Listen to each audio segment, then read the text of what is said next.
Welcome to another episode of the Woman Up podcast, a place where women in business come for success, sisterhood, and the real conversations that we actually want to have. This is not another Women in Business podcast where all we talk about is strategy and scaling. This is a place where we connect with each other beyond the hustle, because before we were founders and entrepreneurs, we were women first.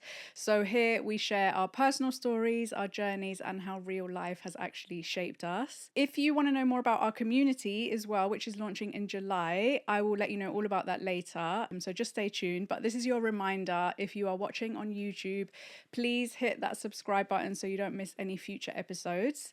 And if you're listening or watching on a podcast platform like Spotify or Apple, hit the follow button for the same reason. So this week, I have a special guest with me who's come from quite far. You might recognize her from a Cup of Positivity days. We did an episode together, but please welcome to our space, Miss Penny Jarrett, or soon to be Penny Jarrett Chima. No, just Penny Chima. But I just haven't changed all my documents yet. I am married. My surname is Chima, not double-barreled, but I'm still known as Penny Jarrett. So yeah, until I formally change it to Penelope Chima, a whole new life. Is your name Penelope? Yeah. Oh my God, I didn't even know that. That's so cute. Penel for short. No, I'm joking. Yeah, so Penny Jarrett. Amazing. For now. Okay, so for anyone who doesn't know you, do you want to just tell us who you are and what you do? Yeah, I am Penny. I'm a mental health and wellness coach, consultant, writer, creator. Mm-hmm. Mental health and wellness is my area. I've focused on different things on that journey, and it will probably be evolving and changing again soon. But ultimately, I just want to help people, but it's leaning more towards women exclusively, understand and love themselves. And when you struggle with mental and emotional issues deriving from your past or from different things that have happened, it can prevent you from understanding why you feel certain things and why you behave in certain ways and why your life isn't aligning with your desires and stuff like that. And so I want to help people in any way that I can to kind of rectify all of that stuff, starting with how we feel about ourselves first. So yeah, it comes in the form of blog posts, articles, coaching, stuff on social media. And yeah, I feel like on your socials as well, because I've been following you for such a long time, you wear like so many hats, and it's like Penny's always doing so many exciting things. So I was wondering like how you were going to introduce yourself, because I was like, I feel like you do so many things. I don't even know how you wrap it into one. I literally wondered the same thing all the time, like, oh, how am I going to introduce myself today? When I'm at any event and they do like the circle, it's like everyone introduce yourself. I think, what will we say today? Literally. So it changes a lot. I think as time goes on, as I near new ages, the big 4-0 in a couple of years, I think it will start to, come into a little bit more of a clear path where it might just be Penelope Chima, author and artist. Oh, I like it. Have you got like a book coming up or anything? Yeah, couple.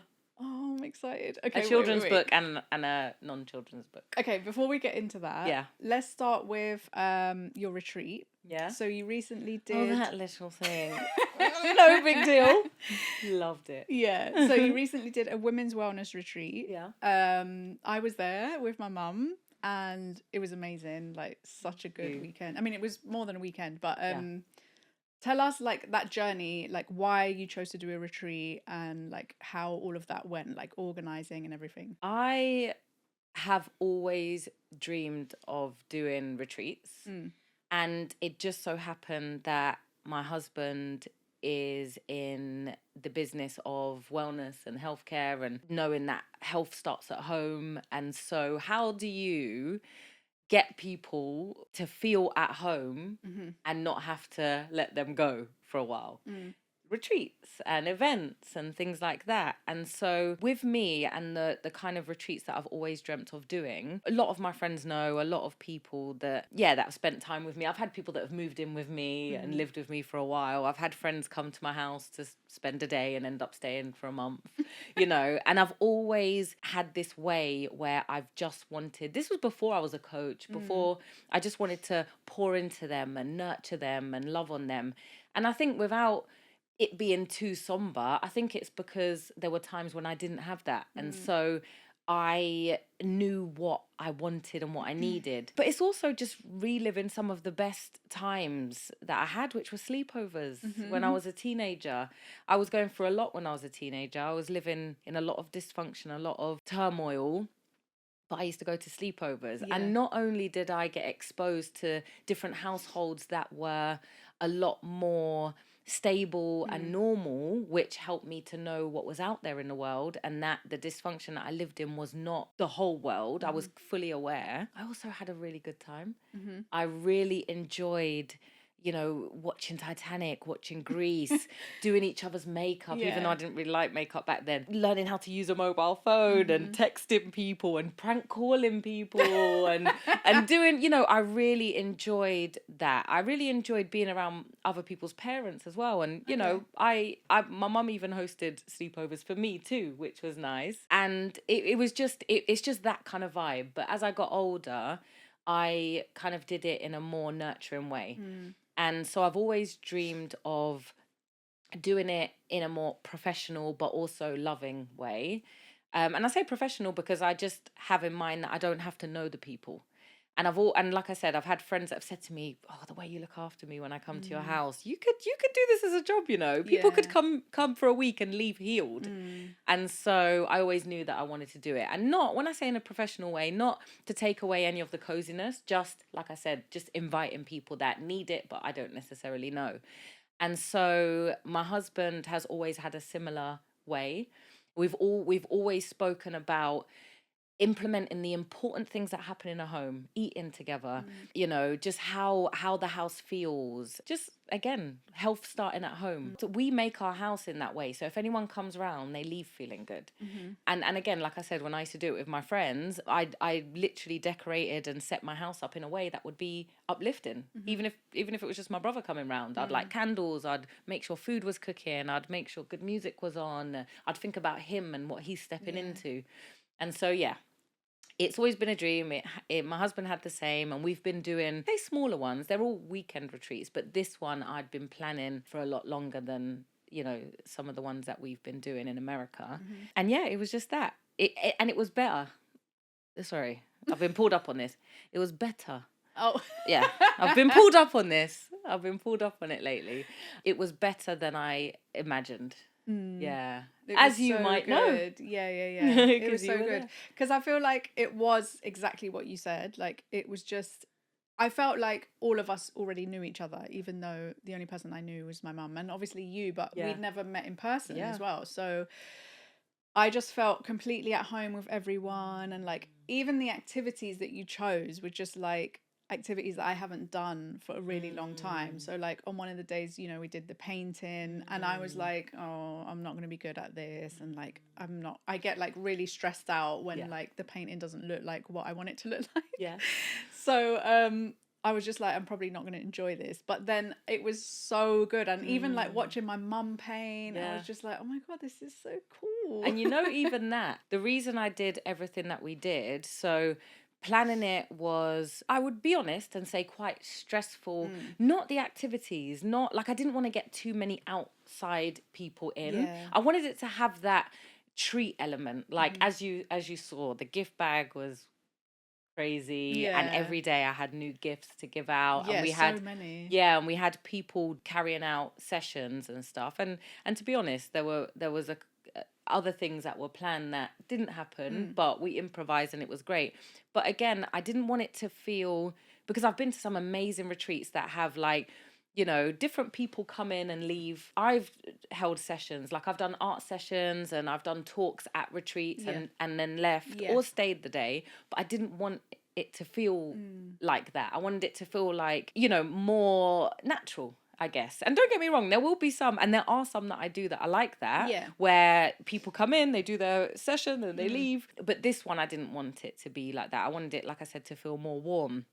And it just so happened that people come in had something to give as well. Like, obviously, Destiny, I got her, Destiny is the girl, just for context, the girl the lovely lady, who did our movement and our breath work and our sound bath session. And I wanted to do that anyway because me and her have worked on different things in the past, and I wanted her to be part of it. I wanted her to show what she can do, and wanted to spend the weekend with her too, you know? And so it all kind of merged together. But then we had one of the ladies who had genuinely registered to come. She's a nutritionist, and she wanted to bring her book and gift everyone her book. And then we had, and that was Isabella. And then we had Sherry, who has her own chutney brand, and she booked. I invited her to come because she's a fellow artist, and I thought she would love and enjoy the paint. Yeah. And she would have something to contribute. And she ended up bringing her chutneys and saying, can I gift everyone these? It just merged together so well. But going off topic a bit, what I was going to say about the painting is everything that we did was something that has transformed my life. And I knew it wasn't like just me. I knew that you don't have to have ADHD for paint to calm your mind down, because that's what it did for me. Yeah. The first time I painted, my mind literally felt like someone just put a blanket of feathers over my mind and everything went really quiet. And it wasn't that, I just weren't, my mind weren't racing anymore. I was just painting, and I couldn't stop for like 2 years. I couldn't stop. If you ask me to paint an apple, I will absolutely get furious because I won't be able to paint an apple, and I'm going to feel like a failure, and I'm going to throw paint up the wall. But play with colour and enjoy myself and then look back and realise it was actually something coming out of me is one of my greatest joys. And I knew that if I just let it be free, I was going to do a whole, like, because I'm a therapeutic art practitioner as well. Okay. Forgot that at the beginning. And it was simply because I coach people one-on-one, and I want to include different things for different people. And when I realised that art was so healing for me, I wanted to know why. There wasn't an answer in the course I did, but I wanted to be able to guide people through a practice that could be therapeutic. Deliberately, but I didn't want to do that at the retreat. Yeah. On the day. Okay. Like before that, I had notes. I had like a print off, which is like 5 pages. Yeah. And I just thought, it doesn't feel like that today. So I just said, just do whatever you feel to just play with the paint. And when I was first ordered to do that, again, like I said, my brain received a kiss that it hadn't before, but I got frustrated, and I remembered that I hadn't painted since school because art was one of my favourite subjects, but I could never feel satisfied with the end result. And that caused so much frustration that why should I do it? I would do a project in school and it would take weeks, and then I'd look at it and don't like it and throw it away. Yeah. I thought, I can't keep doing that to myself. So I stopped in school and never picked it up again. Now the paint dries, you go back over it. Yeah. What does it add? Texture. You know, it's just, I've just learned so much, and I thought I just want people to experience that. Not only is colour therapeutic, but art, sitting down, creating, making a mistake and waiting for it to dry and going back over it, knowing that we can make an absolute mess and fix it. You know, just, you don't have to have a motivational talk during the session to experience that turnaround and to have the upliftment that comes from not liking something and changing it, you know? And so it was fun. I loved it. And I loved seeing everyone else love it. Yeah. It was so good. I also think that, like, releasing that expectation of like what it's going to look like at the end is like a big lesson in itself, just like in life. And did you notice that I didn't set a theme? I was thinking to do like themes, but instead I just thought, no, we'll just let everyone be, just have fun. And I don't know if you noticed, but we were sitting outside in nature, in the sun, which wasn't promised. We got it as a blessing. And most people's end result was reflective of nature, just naturally, you know? And so it just shows what you're absorbing and what you're releasing. And that's why I think art can be such a release for people, because you internalize things and you let them out, and that's why it can be an emotional release. That's why also people can have feel like the piece speaks to them even though they didn't plan for it to.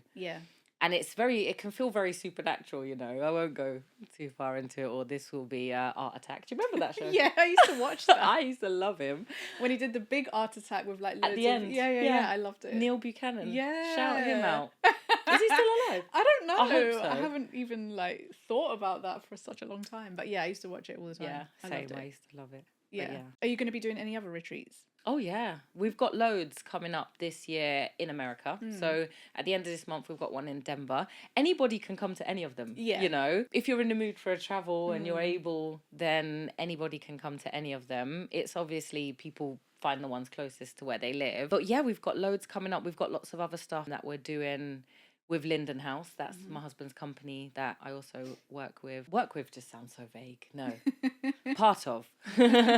But yeah, we've got lots of different retreats coming up, and I am going to do another UK one soon. Yeah. So just keep in tune. Stay tuned because I'm thinking like an autumny one, but I've just got to plan it, plan it well. And like I was saying before, it was quite stressful to plan it because of silly things like not seeing the end result. It sounds silly, but there's so many times when we are so capable of something. It's not like I had to write massive scripts for each session. It's not like I had to force anything or, but just feeling like people could be undersatisfied stressed me out a little bit. And that can happen with a lot of our work. Feeling like we're not going to match up to people's expectations, or people are going to pay for something and feel like they didn't get what they paid for. Yeah. That can stop you from having the beautiful peace and joy that comes with the journey. And the good thing is I caught it in about February, March. And the way I caught it is that as people started booking, like you, and knowing that your mum was coming with you, Zoe, who I went to school with, as people started booking, and I realised I know these people to a degree. Yeah. Like, there's only one or two that are like complete strangers to me. I've had conversations and connections with these people, and I'm going to be with them for a weekend, all of them in one room. Like, this is going to be so nice, even if it's not all the million things I've put on the schedule, which was way more than what I charged. I undercharged so I wouldn't feel, my husband was like, you've got to just believe in yourself more because you can't go out of pocket just because you're scared of disappointing. That's not business. And I said, yeah, but I don't want this to feel like business. I want this to feel like my love offering. Like saying to a group of friends, shall we all get a massive Airbnb? Chip in, I'll sort it out. Yeah. Do you know what I mean? Like, I wanted it to feel like that. But that's because I have intrusive thoughts around imposter syndrome. And, giving them those labels, intrusive thoughts, imposter syndrome. What I just mean is the self-doubt can actually make me unable to see. And I can visualize and I can get excited and I can literally think about something and get goosebumps and bursts of joy in the moment. But I wasn't able to do that because of keeping my eyes on myself too much. Yeah. And wondering what people would think of me if it didn't go a certain way. How would I come up? And I thought, this isn't about me. This is a literal love offering. Yes, I'm not in a financial position to just offer it like that, but it is a love offering. It is, I just want people to feel all that goodness that girls can give each other in real life, in your pajamas, cozy, with freedom, with also deliberate action, doing little things that, and so, forgot the trail I was going off, but when you mentioned earlier about the planning, I quickly had to start to be very deliberate about enjoying the planning because otherwise it would make me not want to rush to do another one. Yeah. And there's nothing to fear. There really isn't. Like, what could have gone wrong? Couple things did. It was fine. Yeah. Had a massive discrepancy with the chef. What did I do? Start chefing. Got, Mama Marvin to do some minor. It was even more intimate. Yeah. I would have loved for it to have gone in the way of everyone having a fancy night and a chef's there and we're like, you're right, bro. And we're all just waiting for him, to cook. But it didn't happen and it was still a joy. So, yeah. Hey ladies, quick pause. I hope you're enjoying the episode so far. As mentioned earlier, if you want to be part of our community and be the first to know when we launch, connect with us on Instagram or join the email list. Both links are in the description. We're going to have monthly guest speakers, live check-ins, accountability group, and even some in-person meetups happening throughout the year. And I personally can't wait. I know this business journey can feel lonely at times, but you don't have to do it alone. Connect with us and join the movement. Now, let's get back to the episode. Do you have any tips for anyone who's maybe planning their own retreats? Because you had a lot of like gifting, a lot of brand collabs. How did that pan out? I think if you're planning your first retreat, just give yourself a lot of time. And that is because you will have a few thoughts if you've not done it before to not do it. Yeah. is to say, you know what, I'm just going to give everyone a refund. I can't. Because you've got, and remember, I gave everyone an extra day. And that was because I just put so much on the schedule. And with doing the events that me and my husband have been doing in America, I realized we need free time. Yeah. I'm not countering, like, I think I scheduled like an hour free time each day. No, people need an hour after dinner to just chill, you know. And I noticed that on the retreats that we were doing, is that people just want to be together. People aren't necessarily here for me to show up and do my in-person coaching and therapeutic art and all of this. They're not. They're here to feel good. And they don't even know exactly that. They don't even necessarily know exactly what it is. And so they want free time, they want fun, they want deep conversations, they want uplifting conversations, they want laughter, you know. And so if you give yourself enough time to plan, then that's it. You won't have overwhelming thoughts that you want to just give everyone a refund. And also with the brands and stuff, I watched a YouTube video about a guy who was so scared of rejection because of something that happened when he was a child that he did a challenge where he wanted to try and get rejected as much as possible so he could just feel it and know that it's not the end of the world. And as a person who has struggled badly with rejection sensitivity in my life, like, it has prevented me from doing life-changing jobs because of the fear of being in front of the camera, the fear of, you know, I've turned things down that again would have changed my life because of just the fear of not being received or liked or not liking myself, you know. And it is an absolutely crippling lie. Not everyone's gonna like us. You know, I repost a video that I made years ago, and I always repost it whenever I need the reminder. You're not going to be everyone's cup of tea because not everyone likes tea. Simple, you know.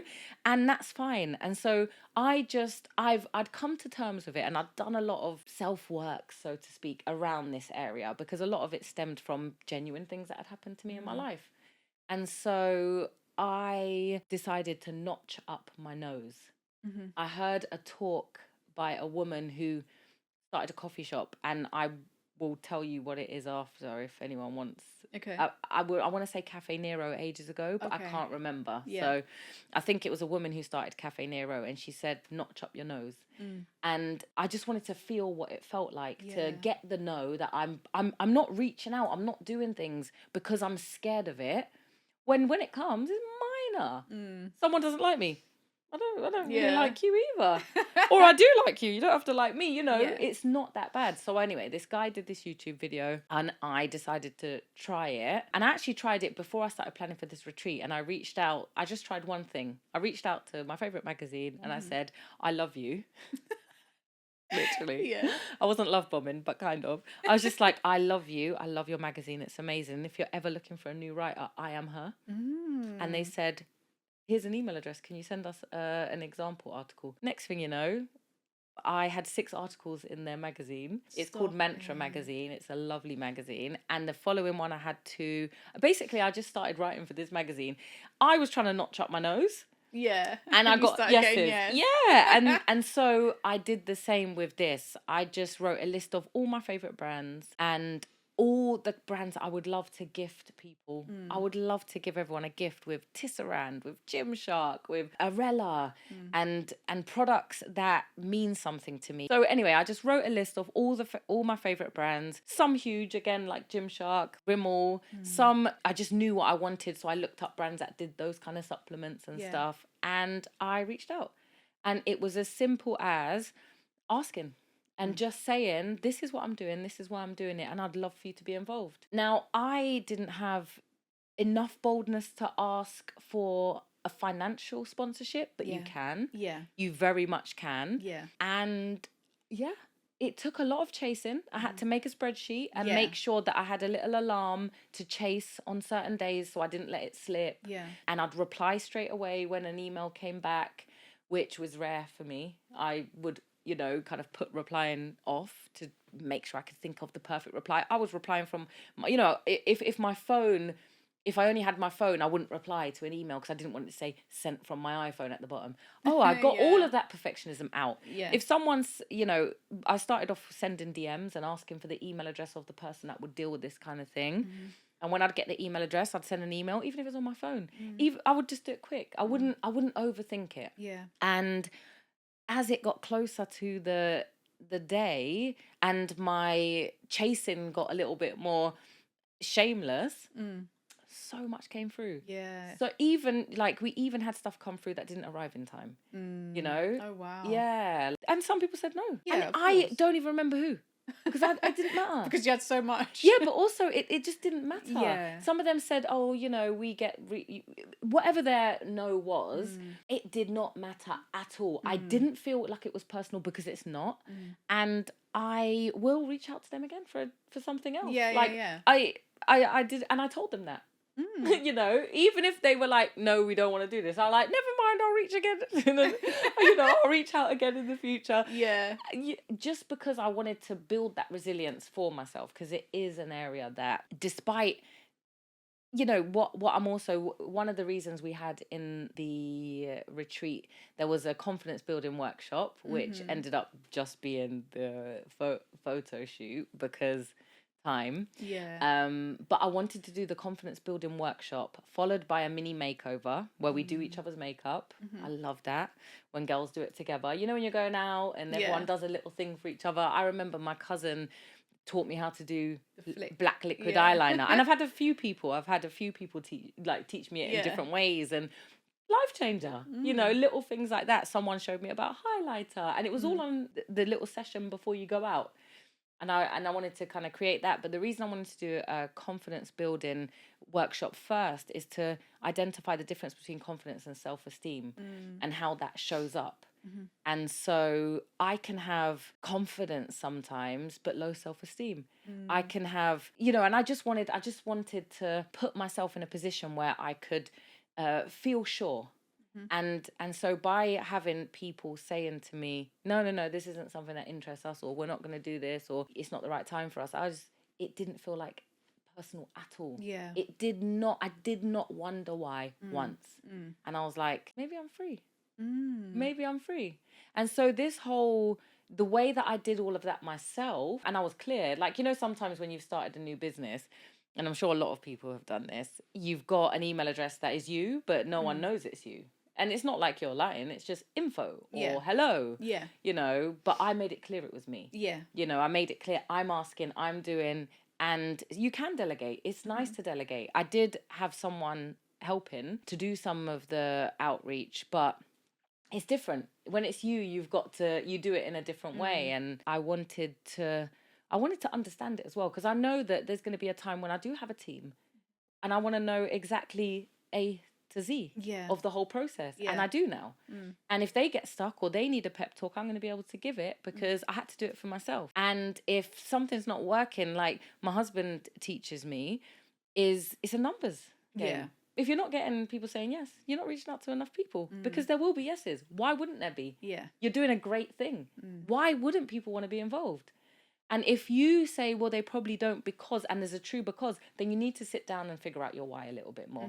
Because if it's about you only, then do something where you're on a stage. If you want to help people, you've got to realize that it's not about you. Yeah. It's not about how you are perceived. Yes, show up. Yes, do your best. But if you keep thinking about how you're perceived, then and what people are going to think, and don't get me wrong, there are some endeavors we take on that we do, you know, but what I realize is with the work that I'm trying to do to help people essentially change their lives in some way, even if it's just giving someone advice that changed my life, even if it's a little tip that helped me, then I have to get myself and my ego out of the picture, or it's not going to happen. People they're not going to receive. And I'm not going to get people amazing goodie bags unless I go out of pocket even deeper, which then I'm going to feel drained. Yeah. If I'm not thinking, I want these women to get in their room and there's a bag on the bed that they just get stuck to for a while, and they leave with so many goodies that they might not have been aware of or been able to afford at that time, not in one bag anyway. I know for a fact that some of the journals that I got, and I got 2 amazing journal companies, but unfortunately you girls didn't get the second one because it didn't come in time. I don't get those journals often because I can't afford to pay that much for a journal. And it's only 3 months. It's a 3-month journal and I've got to get it, 4 times a year? I can't. So when I reached out and they were like, I was like, you know what, I might keep this box for myself for the next 5 years, you know, because I love those journals. Yeah. And I'm going off on one, but I forgot the point again. Oh, just what tips for like anyone who wants to do something like that? Exactly. Just go for it. Yeah. Just take yourself out the picture. Think about the people that you want to serve. It's even easier when they start booking. As soon as you know you want to do it, put the form out and let people sign up, because each person inspires you to do something a little bit different. Knowing that you were coming with your mum, I can't tell you exactly what, but something in me changed. Something in me was focused on you lot, you know, and so yeah, just think about each person. Think about what they need. Can we talk a bit about your journey with like moving from the UK to the US as well? I think when we did the podcast episode before, you had just moved. Really? I think so, yeah. And I'm not sure if it was you were stuck, but we didn't really know what was happening at that point. So what happened? Like, you went to the US on a trip, right? And then you got stuck there for COVID. Yep. And then what was your journey like from that point to now? Well, I got married, didn't I? Yeah, in between. Yeah. But it was, I say jokingly, I'm still on my 3rd date with my husband. Yeah. You know, it's like the longest 3rd date. But parts of it were tough. You know, it was lockdown. I was just getting to know him during that time. And I became a stepmum.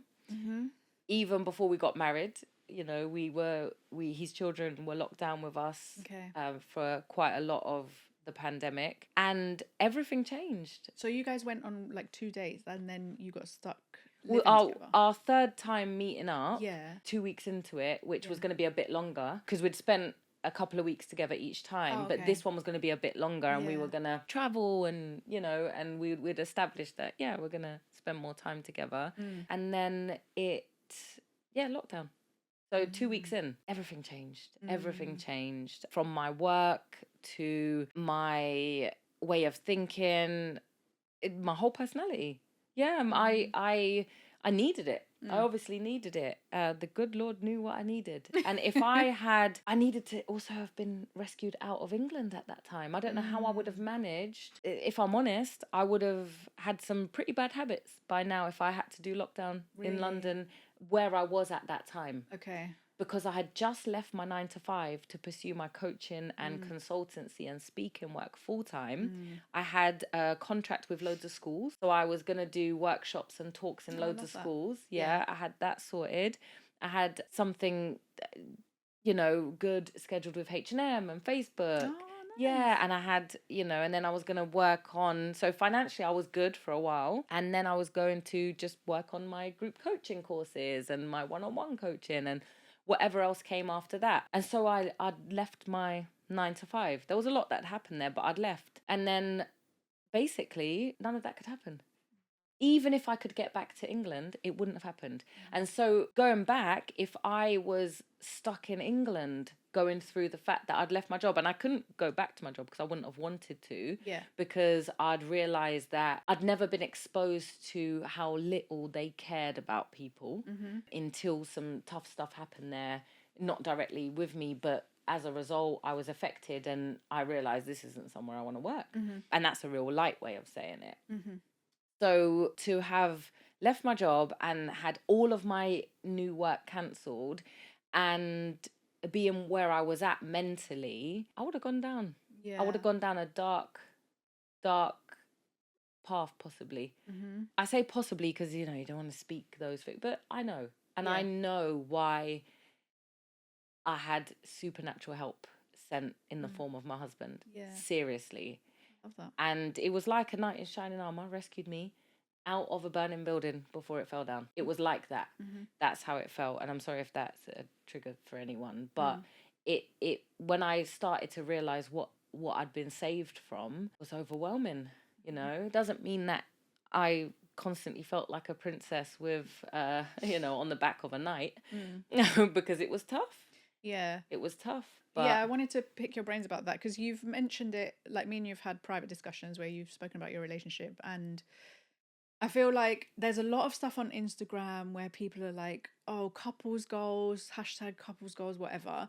And I feel like you guys have such a healthy relationship, but you've expressed to me, well, actually, this was a journey. mm, But can you tell us like what a bit about that journey and like what it looked like for you guys? yeah, it is a really healthy relationship because I knew where I stood from the beginning. Mm, And my husband told me, which I thought was just at the time, it was like, well, I didn't, there was so much I couldn't intellectualize because I'd never experienced it. mm, I'd never known a man like that. I had never been in a relationship that was so uplifting mm, and, I don't know, protective and yeah, deliberate.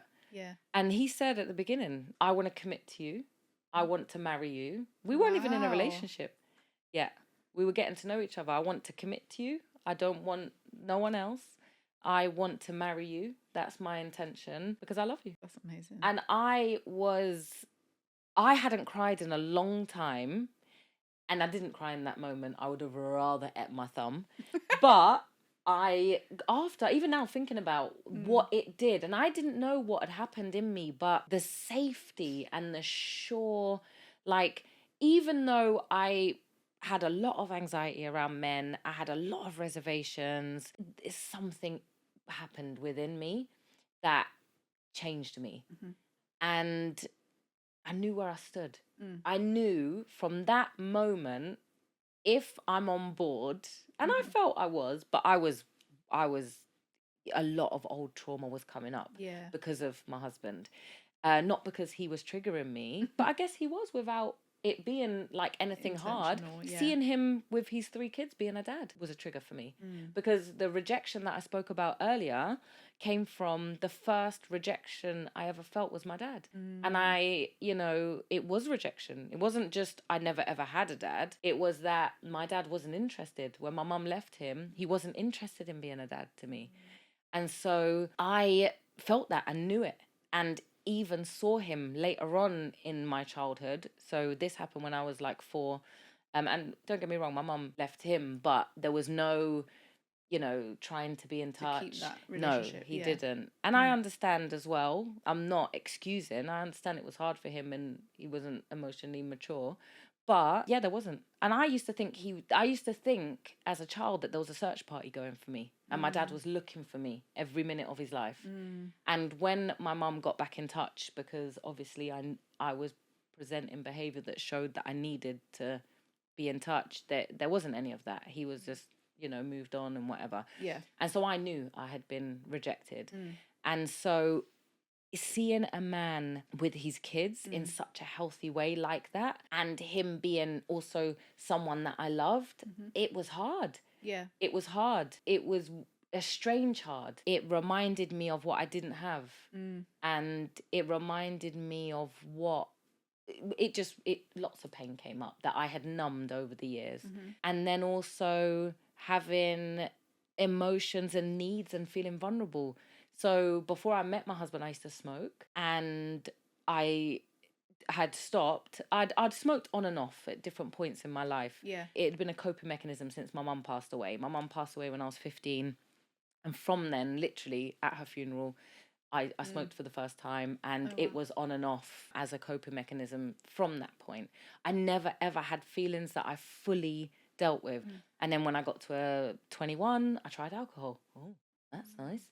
Another level of numbing, mm, And so I always had these, when difficult situations came up, I always had my ways of numbing myself. And it wasn't that it was just I was feeling pain and I didn't. It was that I was feeling needy, I was feeling vulnerable, I was feeling love and I didn't want to. mhm, It was the normal feelings. It wasn't that someone was always hurting me. mhm, I did go through a really bad first relationship, but it wasn't that. mhm, It was that I didn't ever want to be bothered.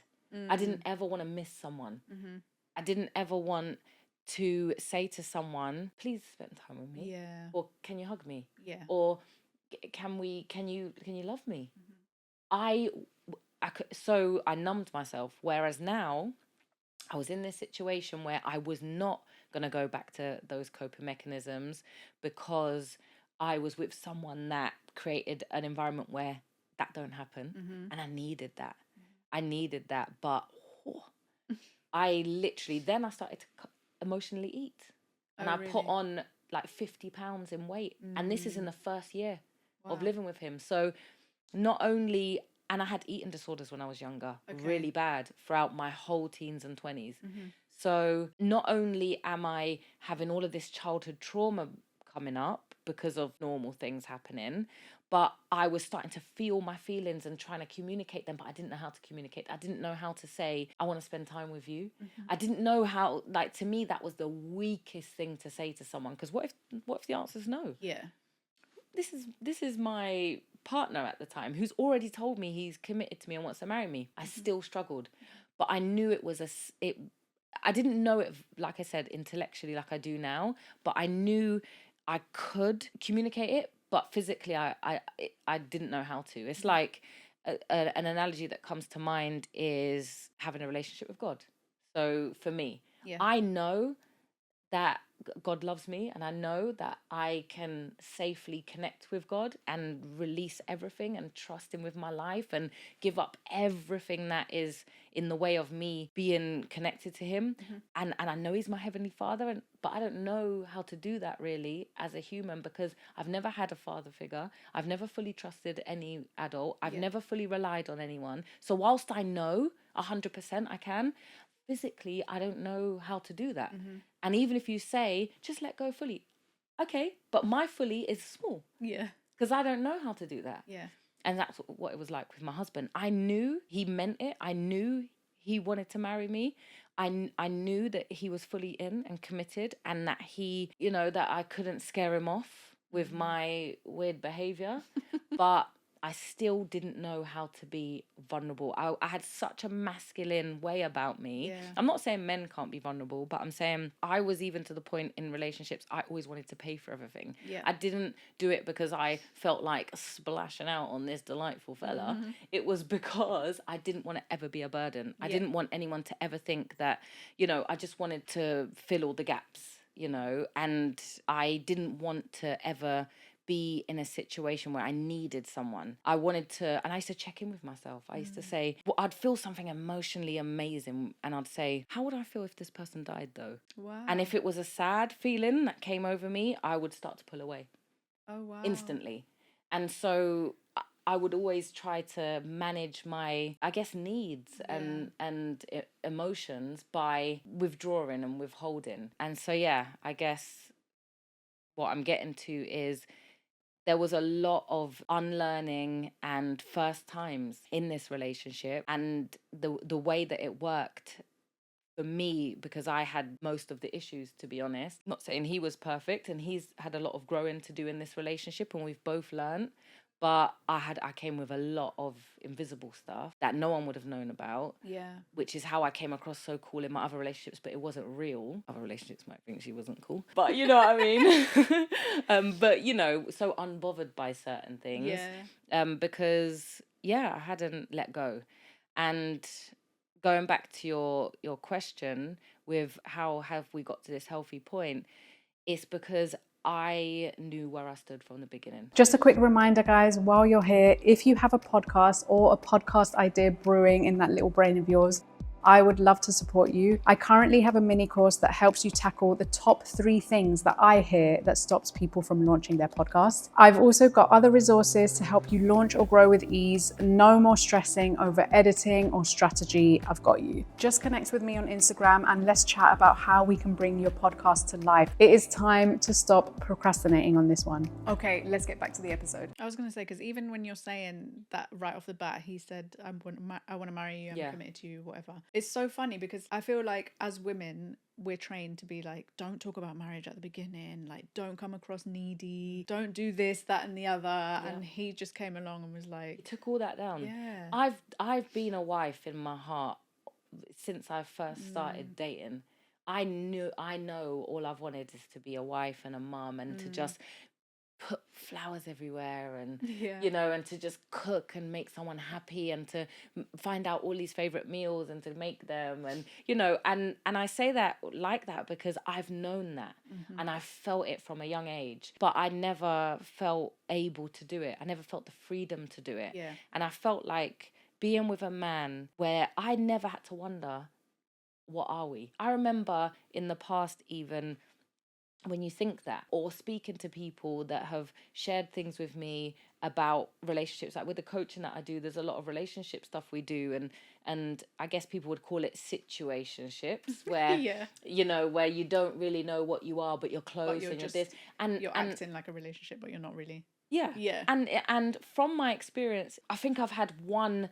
I think back in the day when people used to say they were linking someone. Yeah, Do you remember? yeah, of course. Well, I didn't know that because my first relationship was long. It wasn't good. It was very traumatic, but it was 6 years. Well, my first serious relationship, you know, and then after that, 2 years, and they were like relationships. But I do remember that feeling once of like getting to know someone and deciding that I like them, and then realizing that it didn't mean it was my boyfriend. Yeah. Because of something that they had said, or Yeah. you know, and shock. Mm. I mean, that's not my boyfriend. But we like each other, but we spend time together. Yeah, That's my boyfriend. Yeah. We're together now. Yeah. It wasn't. Yeah. That You have to have the shocked conversation. the smithereens out of me. Yeah. And I did have the conversation. Yeah. And they were like, you know, I just, you know, I'm not sure just sure yet, yet. but you know, with my work, I have to travel so much and whatever. And I was like, okay, well, this is the beginning of the end then. And he was like, no, it's not. And I was like, it is. Now, I felt rejected in that moment, and we were still together for months, but I couldn't then be that innocent, like, are you my boyfriend anymore? That was gone. So even when they wanted to, I couldn't, because I had already put that up, and that changes you. That changed me for my next experience. I then was a lot colder. I loved when I was like, hold on, but we see each other every weekend. You're my boyfriend. I liked being like that. Yeah. That situation changed me into not being like that and never thinking like that. Yeah. But then the yearning would happen inside. I wouldn't express it. I wouldn't ever want to come across needy. I was way too cool for that. And I wanted also to be no stress, so that maybe it does turn in, you know, for the people that I did like. And I'd changed. Yeah. So by this point, I was not even spending time with people that I would actually consider to be potential husband. So this desire to be a wife, this knowing I'm a wife, I was never spending time with candidates. Do you know what I mean? Never real ones. Like, because I'd changed. Yeah. I had changed myself because of protecting myself and changing my standards and my needs, and then also thinking that, well, this is how dating is now, this is how people do this now. So for me to not, I always had this fear of not coming across like I knew what I was doing, you know, scared of coming across like lack of experience. You know, it's such a weird fear to have, is to think, oh, I don't want them to think I don't know what I'm doing. Everyone's first at something. Yeah. But that was a fear of mine. And so because dating now, people spend time with each other every weekend, but they're not girlfriend and boyfriend, then okay. So then I didn't want to. I then was with people that didn't want to be their girlfriend. Yeah. I wasn't. So then I was only dating people that I didn't consider boyfriend material, because I had changed. Do you know what I mean? Like, I found them attractive and we had fun, but no. You know, when I got with my husband and he said that to me, I just started to become who I always was. And one of the things was, I never wore dresses. So this is something I want to bring up, is I never wore dresses, very rarely, because I felt like I looked like I was trying too hard, or people would say, who does she think she is? This is so over the top. So whenever I'd go anywhere dressed up, odd time I'd wear a dress, but it wouldn't be like a princessy dress or a girly dress. It would be like a tight, you know, mini dress, or it would be like, and it wouldn't be often. I would more wear like jeans or nice trousers with a crop top, or you know, but I loved dresses. I did. I didn't know just how much, because I very rarely wore them, but when I did wear one that had a little bit of a flow or something, I felt so good, because I walked different, I acted different, I felt different, I thought different, I literally thought different. But I had a few things happen in the past where I guess I just felt like I didn't want to be the center of attention in any way. I actually had a friend not invite me to a birthday party once. What? And Why? she said because it was a special one to her and she wanted to make sure she was the center of attention. So she's not inviting anyone that she thinks might take that away. I know. So, I forgot to rate the honesty. But that hurt me because I didn't know how I stole her attention. I didn't think I stole her attention, but didn't know how I did anyway. So I thought, okay, well, I'm always going to dress down to make sure any bit of sparkle, oh, she's trying too hard in my mind, I wouldn't wear it just controlled my outfits, and it made me a bit of a tomboy, and and so when I put a dress on around my husband and his reaction, and it was lockdown, but I'd found this dress in Target, I remember, little £35 dress, and he was so blown away. It's just a little, like, I call it a house dress, but it's like a summery little dress where you tie the arms there. Yeah. And he said, "You want to get some more?" And I was like, "But well, this is the only one I found there." He goes, "No, let's go online." Oh, I love He was so excited because he obviously saw that true me in that moment. And when he was that enthusiastic, and I knew that I weren't, I'd had, like I said, in one of my previous relationships, my ex accused me of things I wouldn't dream of doing. And I didn't want to stand out in any way in case it led to male attention, and my, if I wore anything even remotely different to a tracksuit, he would be like, "Who are you trying to impress? Where you go and dress like that?" So that was part of it too. I had changed again to be suitable and accepted by other people, and then my guy, because he wasn't my husband then, was this excited by seeing me in a normal little summery dress. It gave me permission. Even without him saying, "I would love you to," he just was like, "Shall we look online? Shall we, do you like it? I think you look lovely, and it was just, I decided never to take one off. Yeah, because you're always in dresses on your Instagram, and on the retreat, you were always in dresses. Unless I'm working out. Yeah. In my Gymshark leggings. Yeah.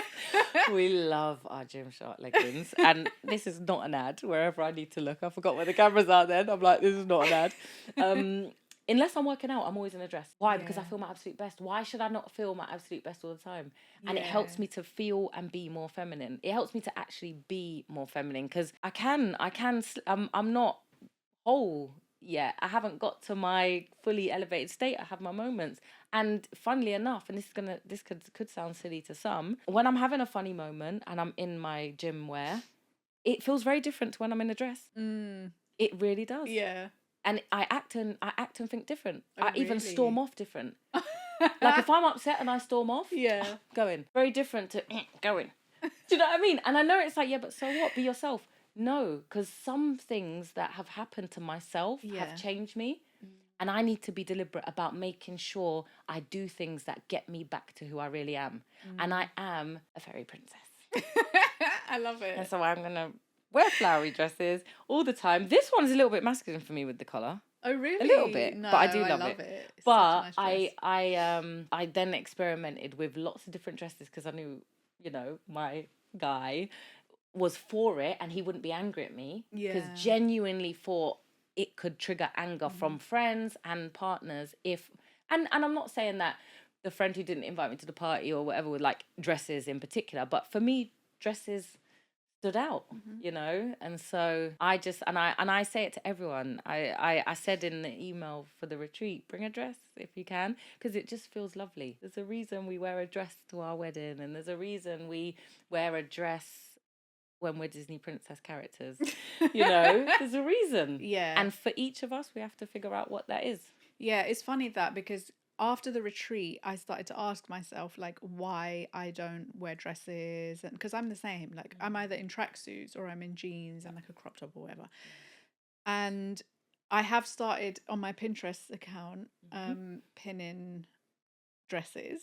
And I went on ASOS and I like saved some dresses. So I was like, okay, my birthday's coming up, I'm gonna buy some dresses. But I think there's like, when you actually think about it, because I never really thought about it deeply until the retreat, and I was like, I don't like attention, the same as you said. And I feel like whenever in the past, maybe like late teens, early 20s, if I've dressed too nicely, I get negative attention from men. Especially if I'm out, if I'm on my own, if I'm like going home or out and about on my own.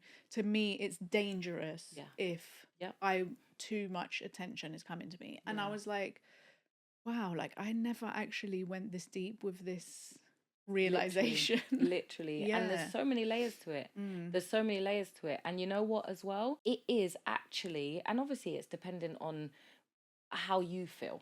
And all of this is I'm sharing my personal experience and opinion. It's not that I'm against the way I used to dress. I see pictures of myself and I'm like screenshotting that because I am my own goals. Do you know what I mean? Now, obviously, because we'll go back to the weight thing that I was talking about, because one of the also the hard things in the relationship is that I also had to go through putting on all that weight because I started emotionally eating through all of my emotions, and I was bigger than even when I thought I was at my biggest, and I'm trying to get to know someone who says they want to marry me. You know how tough that is? To be in a body that you are completely estranged from, like you don't recognize it, you're not comfortable in it, and your old self would have gone wild because of it, whilst living with and getting to know someone who's about to become your husband. Mad. But again, just going back, because this is what I do, I'm sorry.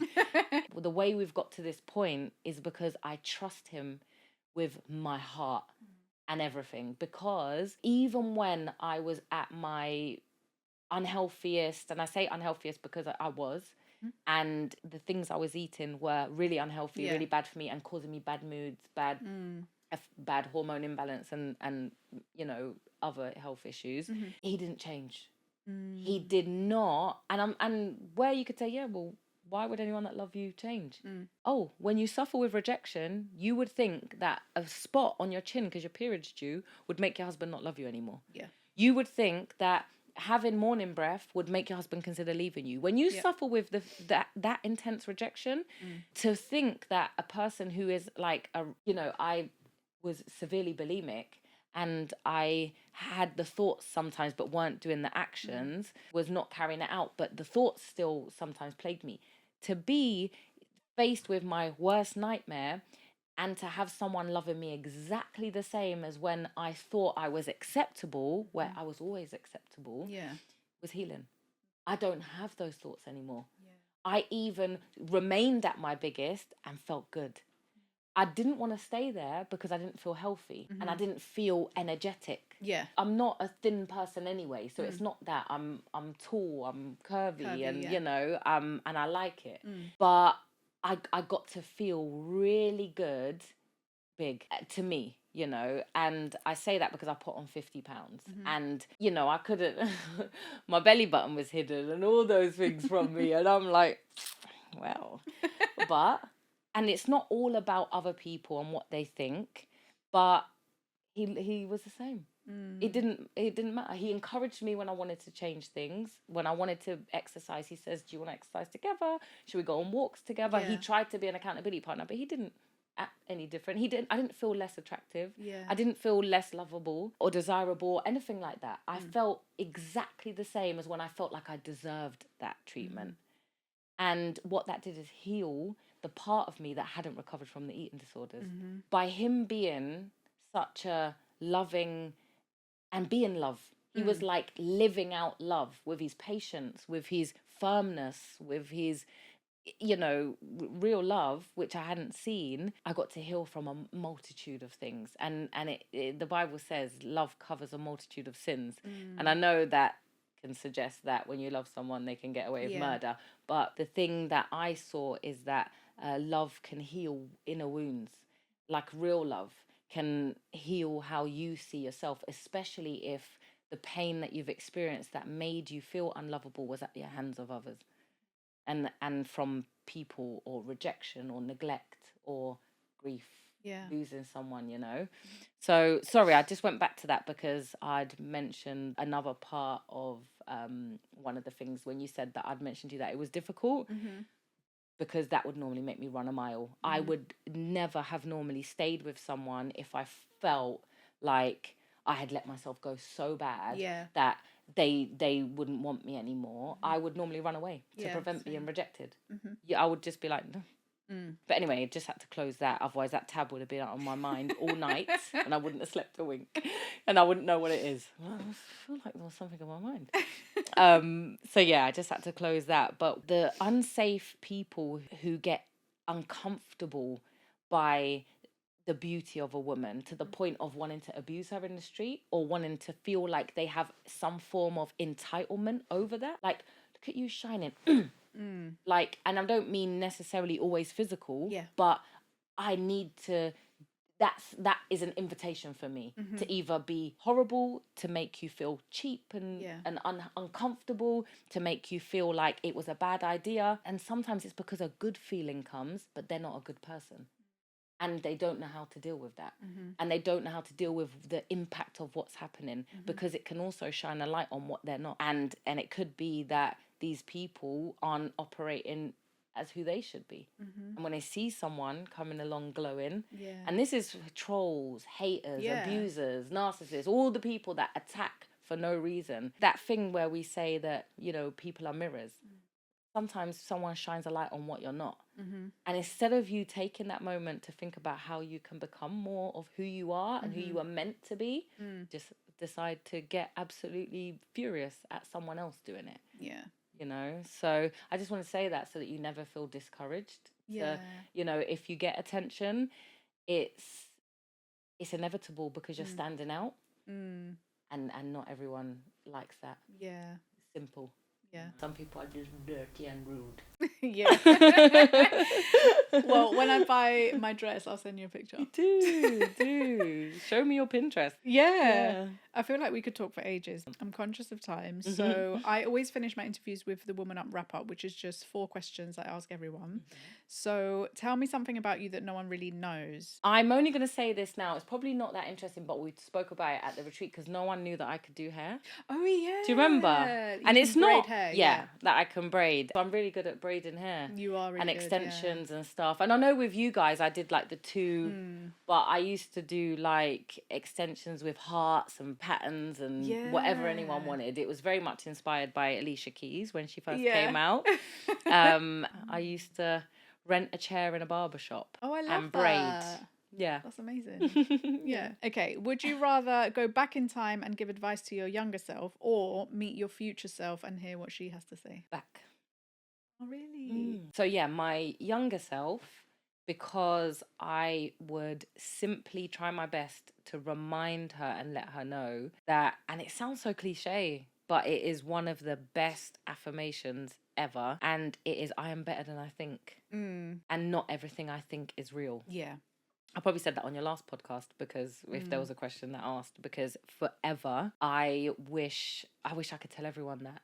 And that's because self-doubt and a fear of rejection stopped me from being myself. Yeah, love that. If we have another conversation a year from now, what is one thing that you hope you've achieved by then? Released a book.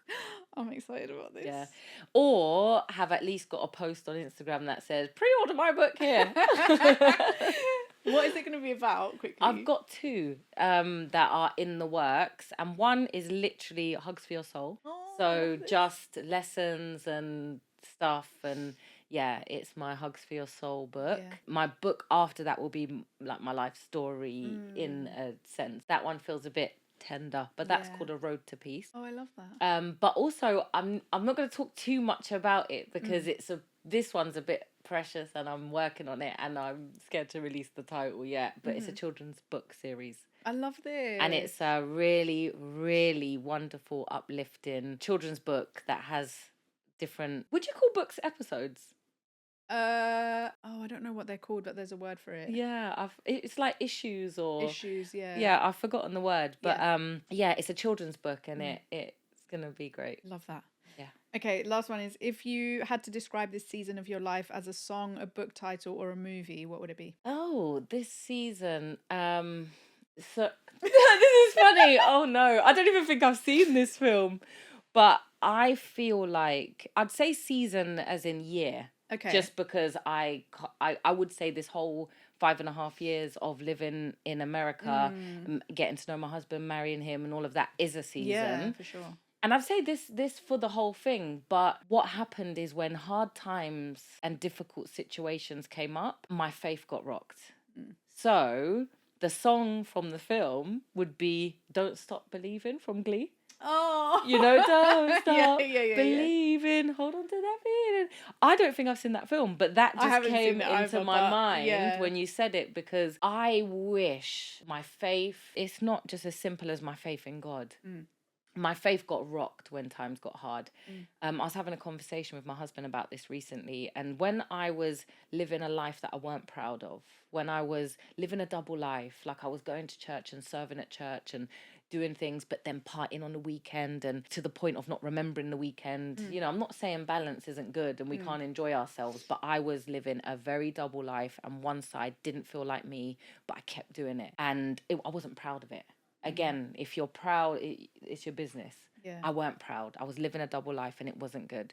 And when I was doing that, like I said, with the smoking and all of this stuff, substance misuse and the lot, when bad things happened, I understood in my mind that I probably deserve it, because I'm not living right. I'm living a double life. I'm not being true to myself. I'm doing things I shouldn't. I'm entertaining things I shouldn't. And so I always felt like I deserved some of the tough times, or I'd brought it on myself, because I had in some ways.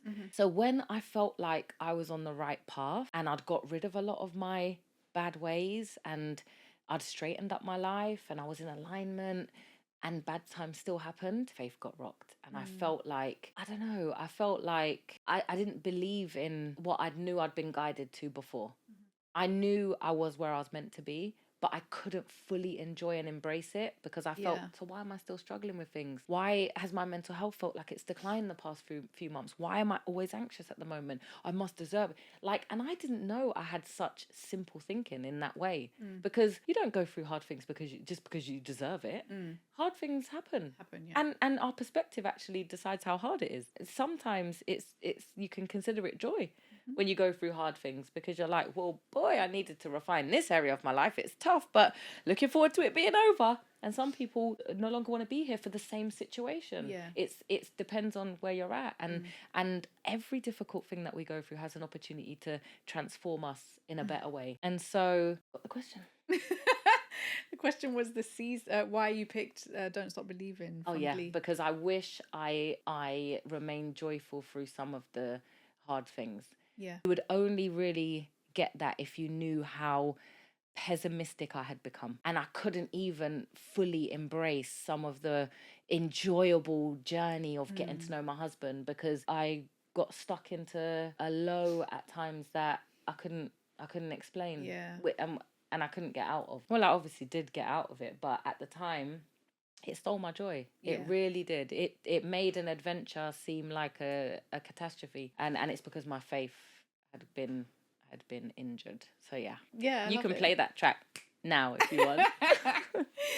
Thank you so much. Thank you. Sorry if I've gone over. Like we need to have like multiple episodes with you. I know. But it's literally, I go round and round in tangents, and even then, as we were finishing, when you said I'm going to do the last 4 questions, I was like, I feel like maybe we can remove some of that and add something else. But no, anytime I'm back. Thank you so much, and I look forward to your next retreat. Thank you. Yes. All the girls from the last retreat will get the first email. Oh, okay, great. Thank you guys for watching or listening. I really appreciate you. Don't forget, like, subscribe, comment, do all the things, share the episode. Anything and everything will help this podcast reach more women. So I really appreciate you, and I'll see you next week. Bye. Bye. Okay, that's it for another episode of the Woman Up podcast. Thank you for spending time with us. It really means the world. If you're listening on Spotify or Apple Podcasts, please take a second to follow the show and leave us a review. It really helps more women to find these conversations. If you're watching on YouTube, don't forget to subscribe so you never miss an episode. And also leave us a comment if anything in the episode resonated with you. We love to hear from you. Even better still, feel free to share this episode and tag us on your socials. Of course, I will see see you right here next week for more real talk, sisterhood, and conversations that actually matter. Until then, keep going, keep growing, and woman up.